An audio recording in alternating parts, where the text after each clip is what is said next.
وأشهد أن محمدا عبده ورسوله أما بعد فقال الله تعالى في كتابه الكريم أعوذ بالله من الشيطان الرجيم ما يود الذين كفروا من أهل الكتاب والمشركين أن ينزل عليكم خير من ربكم والله يختص برحمته من يشاء والله ذو الفضل العظيم.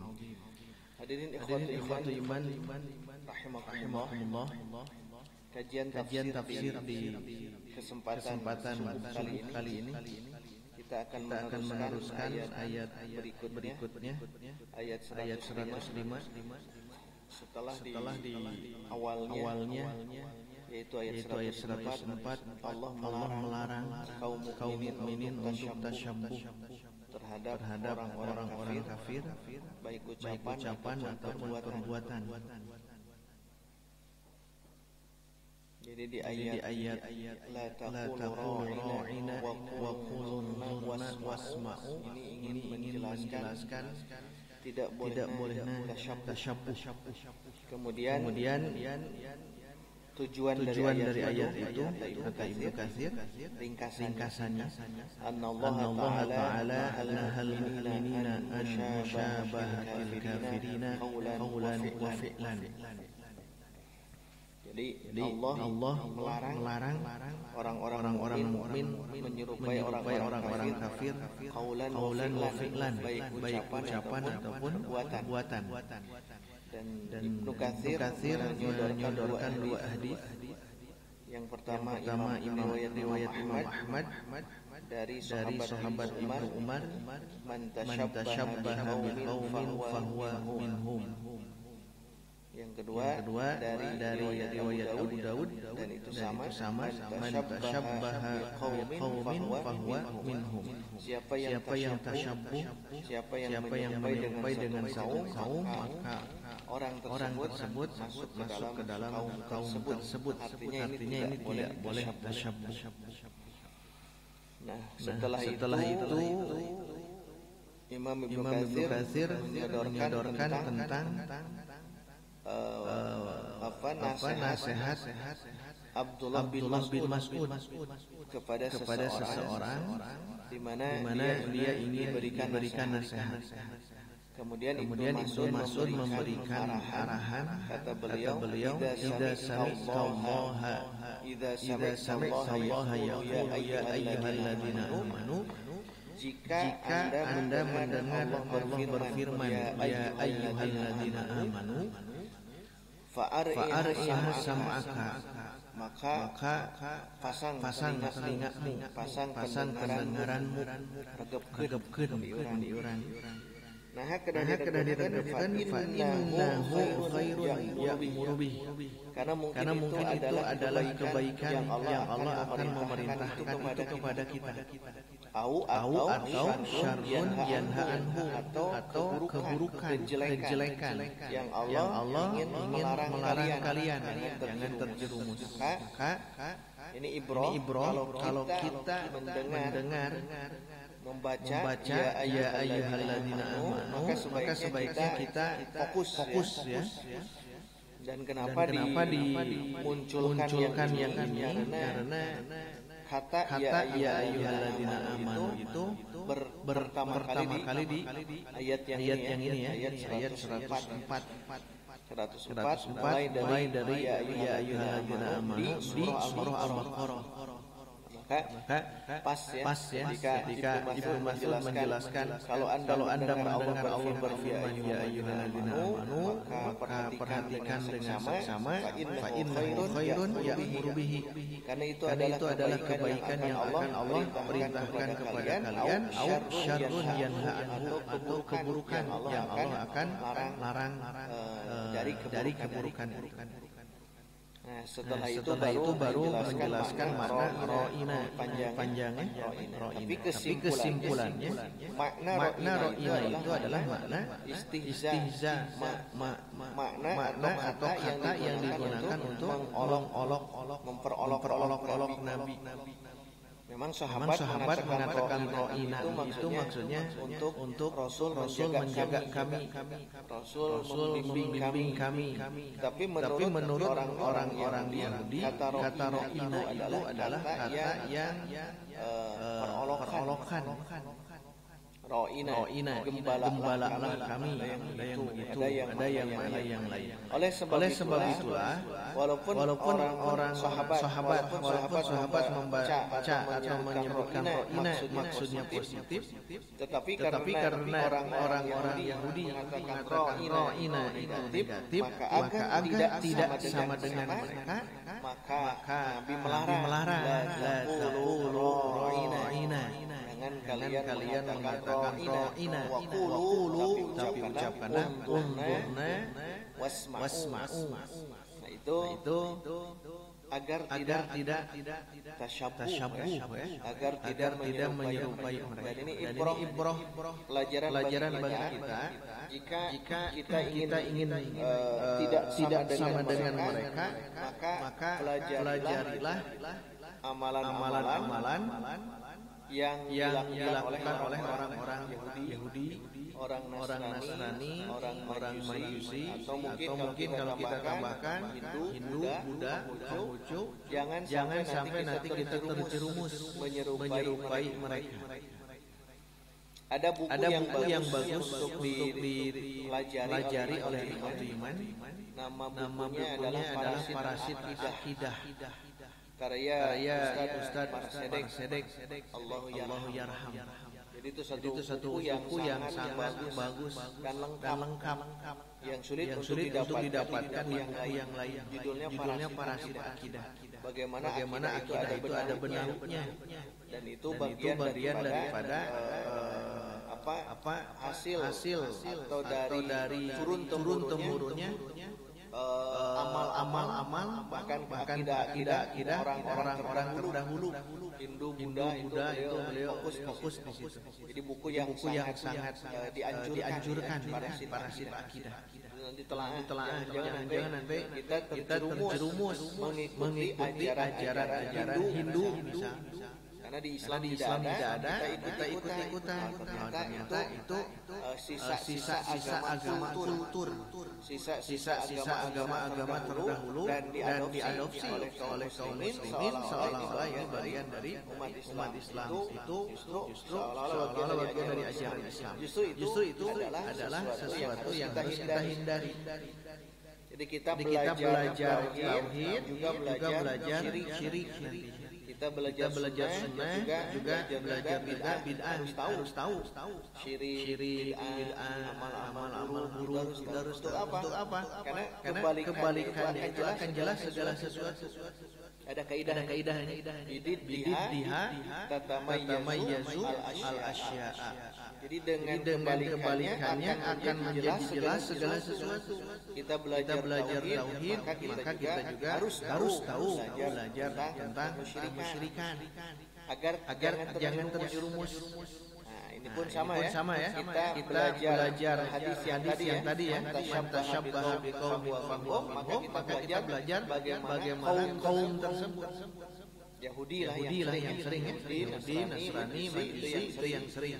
Atau karena kita itu dulu Indonesia itu kulturnya, budayanya, keyakinan terhadap makhluk halus, keyakinan terhadap benda-benda yang dikeramatkan, yang sering kita sebut animisme dan dinamisme. Animisme berarti pemahaman tentang ruh yang halus, makhluk gaib. Kalau dinamisme berarti pemahaman tentang sesuatu benda yang dikeramatkan, yang disakralkan, itu dinamisme. Karena mau tidak mau Indonesia juga punya sejarah sebelum datangnya Islam ke Indonesia itu di antara masyarakat Indonesia atau Nusantara secara umum mereka pun punya agama yaitu agama Hindu dan Buddha. Makanya nanti akan percampuran ketika masuk Islam masih akan bercampur. Termasuk perjuangan umat Islam ya. Para Sunan di Indonesia itu juga berusaha untuk mengembalikan semuanya kepada ajaran tauhid. Bukankah ada para sunan yang ada di fokus pewayangan itu ingin menghapus tapi dengan cara masuk dulu, tetapi mereka sudah meninggal, tidak diteruskan. Atau keyakinan adanya kenduri, adanya hajat tertentu, tapi itu belum selesai, harus diteruskan. Makanya jangan sampai terjerumus ya. Jangan sampai terjerumus terhadap ajaran Hindu, Buddha atau yang sering muncul Yahudi dan Nasrani. Karena tadi kembali ke yang tadi, makna dari la taqulu ra'ina wa qulu nawaswa itu ingin membedakan antara Rasul para sahabat dengan orang-orang Yahudi Nasrani saat itu. Maka jangan mengatakan ro'ina walaupun baik. Sekali lagi walaupun baik menurut para sahabat. Ro'ina. Tapi ro'ina diselewengkan oleh orang-orang Yahudi. Sehingga Rasul langsung mengatakan atau Allah langsung berfirman, la taqulu ro'ina. Jangan kalian katakan ro'ina wa qulu unzurna wasma'u. Itu ayat 104 ya. Sekarang masuk ayat 105. Ini pendek beberapa saat saja pendek 105. Pekan depan masuk panjang tentang nasih mansuh. Baik, kita lihat silakan baca dulu ayat.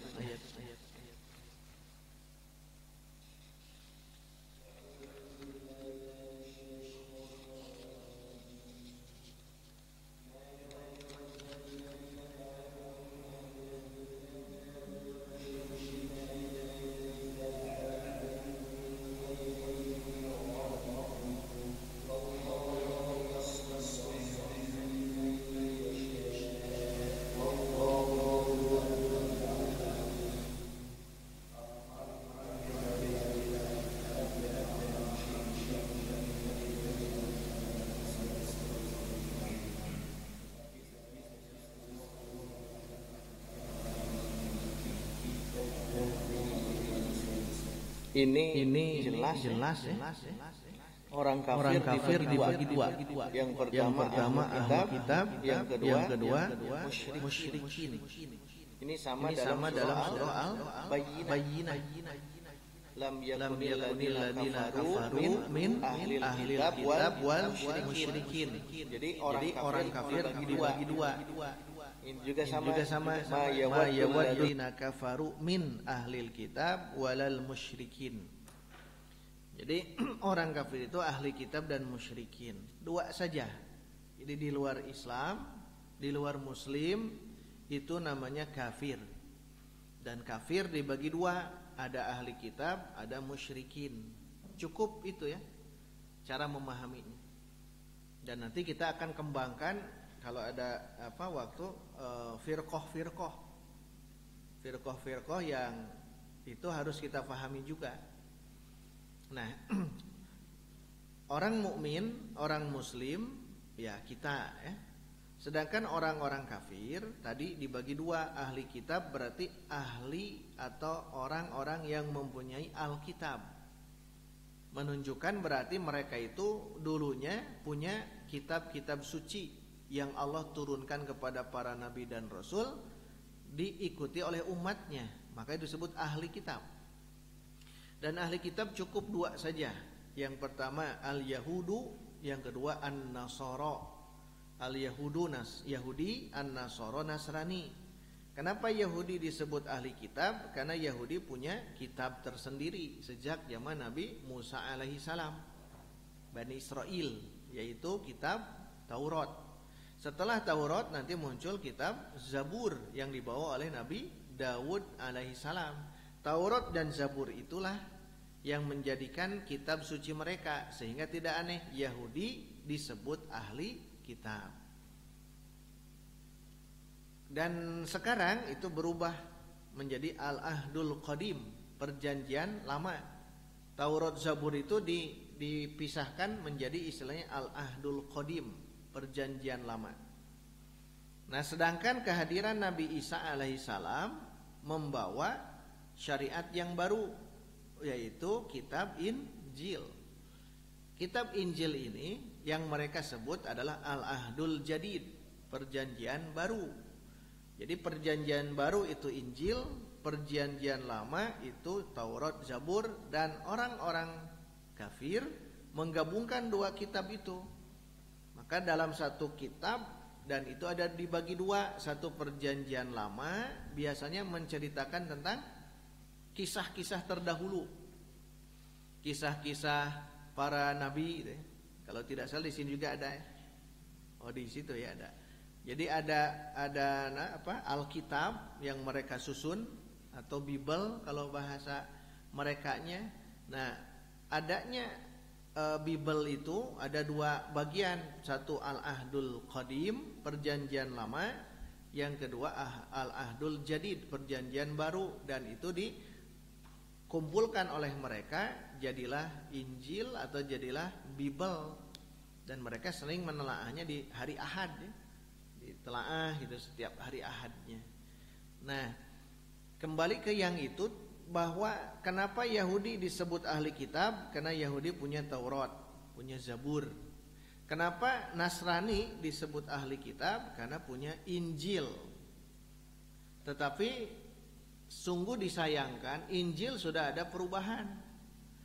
Kenapa sampai berani dirubah? Karena peran-peran orang Yahudi. Peran-peran orang Yahudi sebagai ahbar, para pendeta atau para orang-orang ulama-ulama Yahudi, ahbar, mereka berani merubah yuharrifunal kalima an mawadhihi. Mereka berani untuk merubah kalam ilahi dari posisinya, merubah, mengganti dan lain sebagainya. Begitupun Injil sama. Injil sudah tidak ada lagi yang asli hari ini. Yang mendekati katanya Injil Barnabas. Tetapi karena sulit untuk ditemukan, maka Injil hari ini ya sudah tidak asli lagi. Apalagi mereka ruhban, rahib. Para rahib-rahib itu berani untuk merubah isi Injil. Berani dirubah isi Injil ketika mereka mengadakan pertemuan akbar. Kalau kita sebut Mu'tamar ya, pertemuan akbar, pertemuan besar di Vatikan Roma setiap berapa tahun sekali. Nah, adakan Mu'tamar, dan disitulah ulama-ulama itu sesuai dengan kepentingan mereka ya merubah isinya, dirubah isinya. Kenapa? Karena kebiasaan Yahudi, kebiasaan Nasrani itu merubah isi-isi kitab sucinya sesuai dengan hawa nafsu yang mereka inginkan. Yang saya tahu ketika dulu kajian kristologi ya, dulu ketika pemuda 5 hari lamanya, itu mereka itu betul kalau Injil misal tahun 70 begini, tahun 80, 90 sampai tahun 2000 saat itu tetap ada perubahan. Apalagi sekarang 2021, perubahan itu tiap muktamar Pak. Makanya kenapa babi itu halal bagi mereka, karena ada tambahan. Kalau bahasa gampangnya begini, diharamkan bagiku dan umatku babi. Udah, berarti Nabi Isa mengharamkan babi, umat juga diharamkan mengkonsumsi babi. Tapi mereka sudah memberikan catatan tambahan, bukan babi saja, ditambah hutan. Jadi diharamkan bagiku, bagi umatku babi hutan. Berarti kalau babi yang dipelihara haram tidak bagi mereka? Tidak, berubah tuh. Sedikit saja sudah merubah dalam tatanan kehidupan Yahudi dan Nasrani. Maka tidak aneh sampai hari ini orang-orang Kristen menghalalkan babi yang dipelihara. Dari hasil keputusan uskup, pendeta, rohib di saat itu, sehingga dirubah. Nah, kebiasaan mereka merubah. Nah, bagi kita jangan tasyabuh seperti mereka. Apakah akan ada ulama-ulama Islam, ulama-ulama Muslim yang merubah teks Al-Quran hari ini? Tidak ada. Tidak mungkin ada mereka merubah teks Al-Quran. Hanya satu huruf tidak mungkin. Tetapi sekarang ada ulama-ulama yang berani merubah bukan teksnya, tapi konteksnya. Hari ini harus diingat.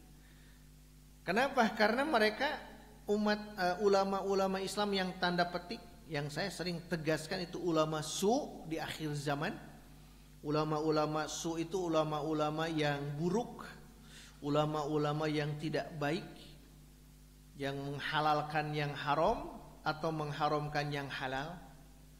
Dan itu bagian daripada tugas kita ya. Karena akan ada yang menghalalkan itu semua. Perzinahan selama suka sama suka halal. Perzinahan yang namanya menikah mut'ah halal bagi mereka. Berarti kan bukan merubah teksnya, tapi konteksnya. Maka jangan nanti akan pemikiran-pemikiran ulama-ulama kontemporer Islam hari ini, mereka memaknai Quran bukan dari teksnya tidak mau merubahnya. Kenapa? Allah yang sudah menjaga.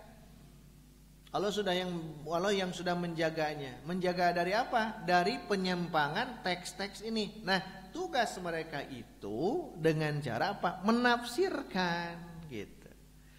Menafsirkan dengan konteksnya. Kalau dulu misal perempuan tidak bisa keluar rumah, hari ini perempuan sudah bisa keluar rumah, bahkan bisa menggantikan posisi seorang suami, maka dalam hitungan waris pun maka perempuan mesti disamaratakan dengan laki-laki. Sudah mulai berubah. Kan sudah jelas ya, sudah jelas dalam surah An-Nisa ayat 11, 12, 176 tentang bab faraid, tentang bab warisan. Sudah jelas laki-laki bagiannya 2 kali lipat dari perempuan. Nah, karena konteks hari ini sudah berbeda, mereka sudah berani merubah itu. Menunjukkan apa? Menunjukkan kalau teks itu tidak akan pernah diganggu gugat kalau teks itu. Tetapi cara menafsirkan. Makanya penting kita untuk menafsirkan ayat dengan benar. Jangan sampai nanti keliru ya. Jangan sampai nanti keliru. Nah, itu diantaranya hadirin ikhwatul iman. Kembali ke yang tadi bahwa ahli kitab ini disebut ahli kitab, yaitu Yahudi dan Nasrani, karena mereka punya kitab Taurat, Zabur dan Injil. Yang kedua walal musyrikin, dan juga orang-orang musyrik tidak mau, tidak ingin, tidak cinta.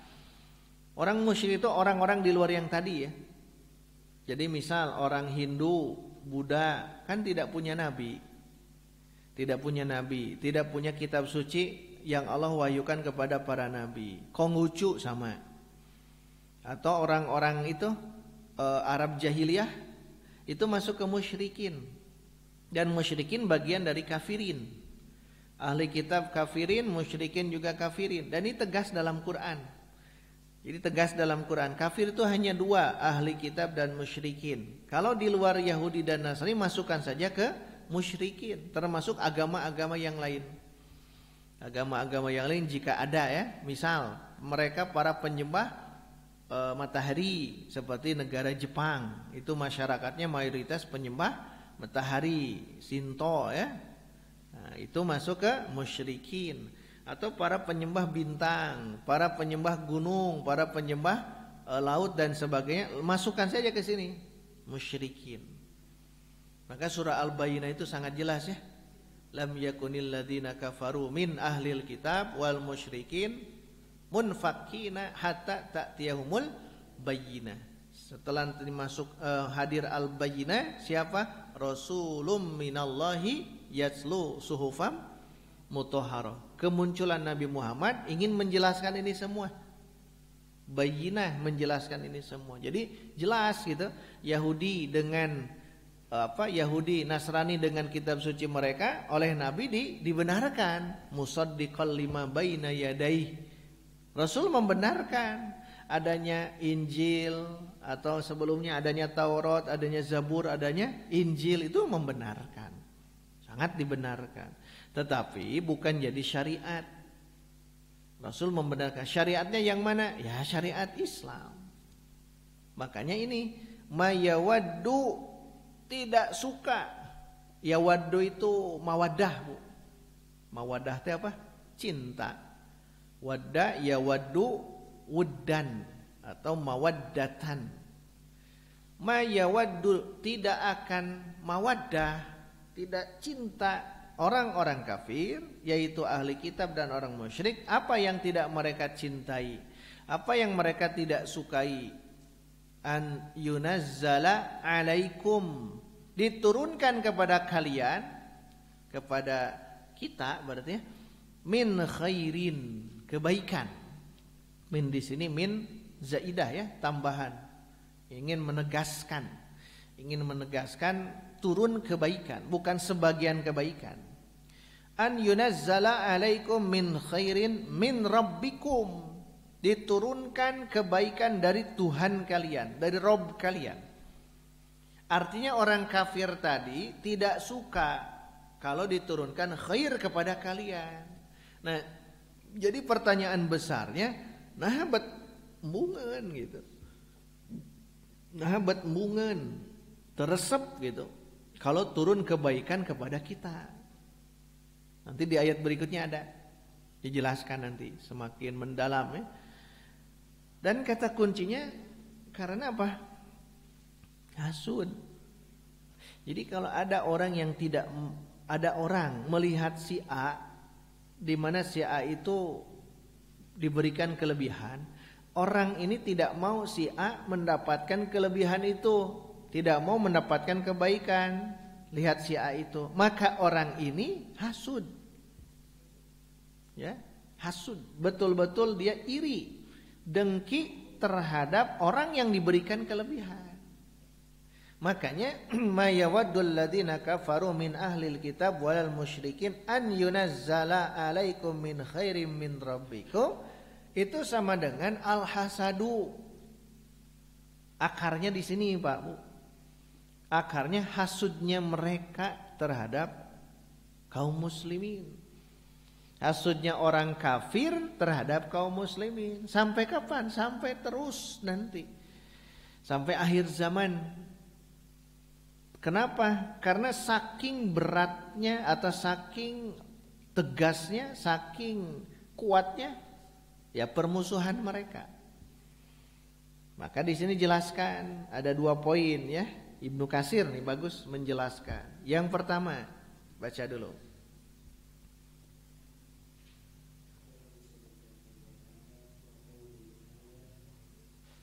Sudah itu langsung.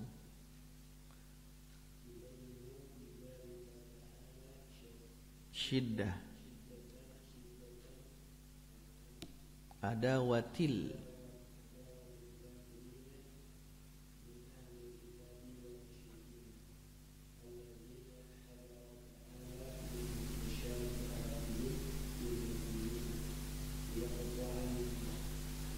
Mawaddah. Nah ini yang pertama jelas ya. Yubayyinu ta'ala, Allah Ta'ala menjelaskan di ayat ini bidzalika, tentang keadaan itu apa? Syiddata adawatil kafirina min ahlil kitab wal musyrikin. Syiddata adawah. Adawah kan permusuhan. Syiddah yang sangat, permusuhan yang sangat gitu. Sangat memusuhinya orang-orang kafir min ahlil kitab wal musyrikin, dari ahli kitab dan musyrikin. Jadi mayawaddu itu kata Ibnu Katsir, tidak sukanya mereka melihat orang mukmin dalam keadaan baik, itu syiddatul adawah gitu. Sangat bermusuhan. Jadi orang yang bermusuhan kan begitu ya. Tekau ningali maju kan stres ya. Biasanya begitu. Jadi setiap ada orang yang maju, jadi bingung aja apa, jadi panas gitu. Nah itu teh syiddatul adawah. Minimal adawah lah, bermusuhan. Kalau tidak bermusuhan, insya Allah akan mendoakan ya. Tetangga kita maju kita doakan. Itu bukan adawah, berarti itu ukhuwah berarti. Kalau adawah apalagi syiddatul adawah, sangat kerasnya permusuhan, ya akhirnya tidak mau melihat kebaikan orang lain. Dan ini berlaku sampai hari ini. Kalau nanti ada umat Islam yang muncul dengan kehebatan umat Islam, nah bagi orang-orang kafir itu kebakaran jenggot dan mencari strategi bagaimana cara menghancurkan. Hari ini sudah mulai dihancurkan, satu, kredibilitas ustadz, kedua, kredibilitas pesantren hari ini, Bang. Padahal kan kalau punya selidik bukan karena itunya. Lihat orangnya siapa gitu. Jangan menyalahkan pesantren. Sekarang kan sudah mulai viral. Harus hati-hati pesantren karena di situ ada pemerkosaan. Nauzubillah. Dan itu terjadi di Bandung, di Antapani. Harus cross check dulu, tabayun dulu. Ini orang itu betulkah seperti itu? Dan ini membuat kita merasa terpukul ya. Sangat terpukul karena sekarang sudah mulai disudutkan. Satu sosok ulama sudah itu sejak awal ya. Sekarang sudah masuk ke opininya itu adalah menyudutkan pesantren. Menyudutkan pesantren karena kasus yang tadi. Karena kasus yang tadi kalau diselidiki background dia siapa gitu. Background dia siapa? Ada terindikasi Syiah. Tetapi bagi mereka menolak, bukan Syiah. Ya begitulah yang namanya tabayun itu akan seperti itu, saling menutup diri. Tapi wallahu alam, yang jelas itu adalah kebiadaban tetap ya. Dan itu sesuatu yang harus dinaikkan ke tingkat peradilan agama atau ke hukum, ke ranah hukum itu harus. Kenapa? Bukan lagi 1-2 yang jadi korban. Menunjukkan apa? Ya itu sesuatu yang membuat kita harus betul-betul waspada gitu. Karena sudah disudutkan. Jadi akhirnya mereka yang benci Islam itu jadi alat ya. Jadi alat berita ini pasti diviralkan. Terus bakal diviralkan untuk membenci keberadaan ulama dan membenci keberadaan pesantren. Dan hari ini na'udzubillah terus digembar-gemborkan, ratingnya semakin naik gitu ya, rating semakin naik dan terindikasi Syiahnya ditiadakan kan ya, ditiadakan. Yang dimunculkan apanya? Boarding schoolnya kan, boarding school itu kan sekolah semi pesantren full day kan, makanya hati-hati, memang berat ya sekarang itu.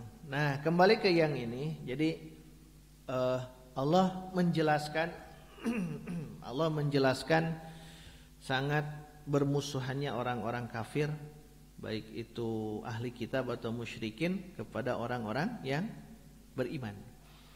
Alladzina hadzara ta'ala, di mana Allah mentahdzir, memberikan peringatan agar hati-hati min musyabahatihim lil mu'minin, agar jangan tasyabuh, agar jangan menyerupai, liyaqta'al mawaddah bainahum wa bainahum, yang nanti kecintaan akan terputus antara mereka dengan mereka. Ini menunjukkan ya biar bagaimanapun kita jangan sama dengan mereka begitu saja ya.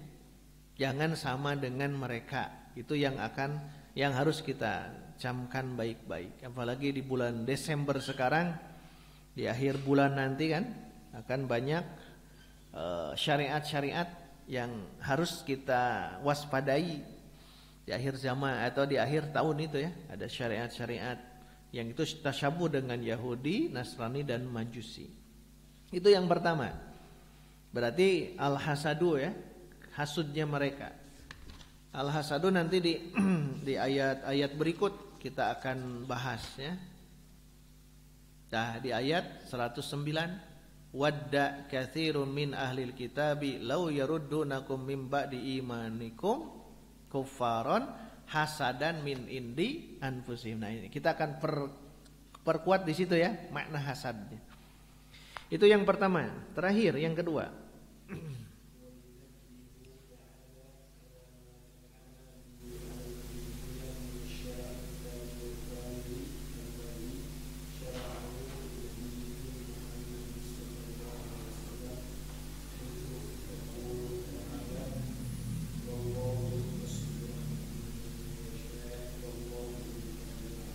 Yang kedua, yunabbihu, tanbih. Yunabbihu ta'ala, Allah memberikan tanbih, catatan penting, ala ma'an ama bihi alal mu'minin, terhadap apa yang Allah berikan nikmat terhadap orang-orang mukmin. Apa yang Allah berikan kenikmatan di sini? Minasyar'it tamil kamil. Minasyar'it tamil kamil, syariat yang sempurna. Syariat yang sempurna itu kenikmatan. Jadi kalau ada syariat sempurna itu nikmat yang luar biasa, Pak Bu. Alladzi syara'ahu li nabiyyihim Muhammadin sallallahu alaihi wasallam, yang Allah berikan syariat ini kepada nabi mereka yaitu Nabi Muhammad. Berarti adanya syariat Islam itu kenikmatan. Dan kenikmatan ini membuat orang-orang Yahudi, Nasrani dan orang musyrik tidak suka terhadap Nabi dengan para sahabat saat itu. Kenapa? Karena mendapatkan syariat yang sempurna. Syariat-syariat yang lain belum sempurna. Kehadiran syariat Islam itu menyempurnakan semuanya. Haitsu yaqulu ta'ala, di mana Allah Ta'ala berfirman, wallahu yakhtassu birahmatihi. Wallahu, dan Allah, yakhtassu, mengkhususkan, birahmatihi, dengan rahmat Allah kepada siapa? Mayyasha, yang Allah kehendaki. Birahmatihi ada mengatakan nubuwah, ada yang mengatakan Islam, ada yang mengatakan ya rahmat saja secara umum. Terlepas dari itu, yang jelas Allah memberikan rahmatnya kepada yang Allah kehendaki. Kalaulah teks ini ingin menjelaskan tentang birahmatihi adalah kehadiran Nabi Muhammad, bisa. Atau adanya syariat Islam, itu rahmat dari Allah. Allah memberikan rahmat, Allah memberikan syariat Islam kepada Allah yang kehendaki, yaitu kepada kaum muslimin. Wallahu dzul fadlil azim, dan Allah dzul fadli, memiliki keutamaan al-azim, yang agung. Nah, ini ingin menjelaskan bahwa ini yang membuat mereka iri dan dengki. Kemunculan Nabi Muhammad, kemunculan syariat yang sempurna. Artinya kalau ada syariat Islam, ya, ada syariat Islam, laksanakan, ikhwatu iman, semaksimal mungkin. Kan itu kebahagiaan kita. Sengaja Allah memberikan aturan-aturan dalam aspek kehidupan kita. Tinggal kita saja ya yang siap untuk melaksanakan ini semua. Hari ini ikhwatu iman, itu saja yang dapat kita bacakan kajian hari ini. Insyaallah di Sabtu depan ya, kita akan teruskan tentang ayat berikutnya, 2 ayat yang akan menjelaskan tentang bab an-nasku ya. Bab an-nasu lumayan panjang, insyaallah kita akan bahas di pertemuan berikutnya. Demikian yang dapat kita sampaikan pada tafsir Al-Baqarah ayat 105 dan 104. Semoga kita diberikan kekuatan oleh Allah Subhanahu wa taala untuk istiqomah menggali, mengkaji ayat-ayat Allah dari mulai surah Al-Baqarah hingga surah An-Nas, dan kita diberikan kesabaran juga kemampuan untuk mengilmui dan mengamalkan ayat-ayat Al-Qur'an, karena kita berusaha untuk dekat dengan ayat-ayat Allah. Aqulu qouli hadza wa astaghfirullah li wa lakum walhamdulillahirabbil alamin. Wassalamualaikum warahmatullahi wabarakatuh.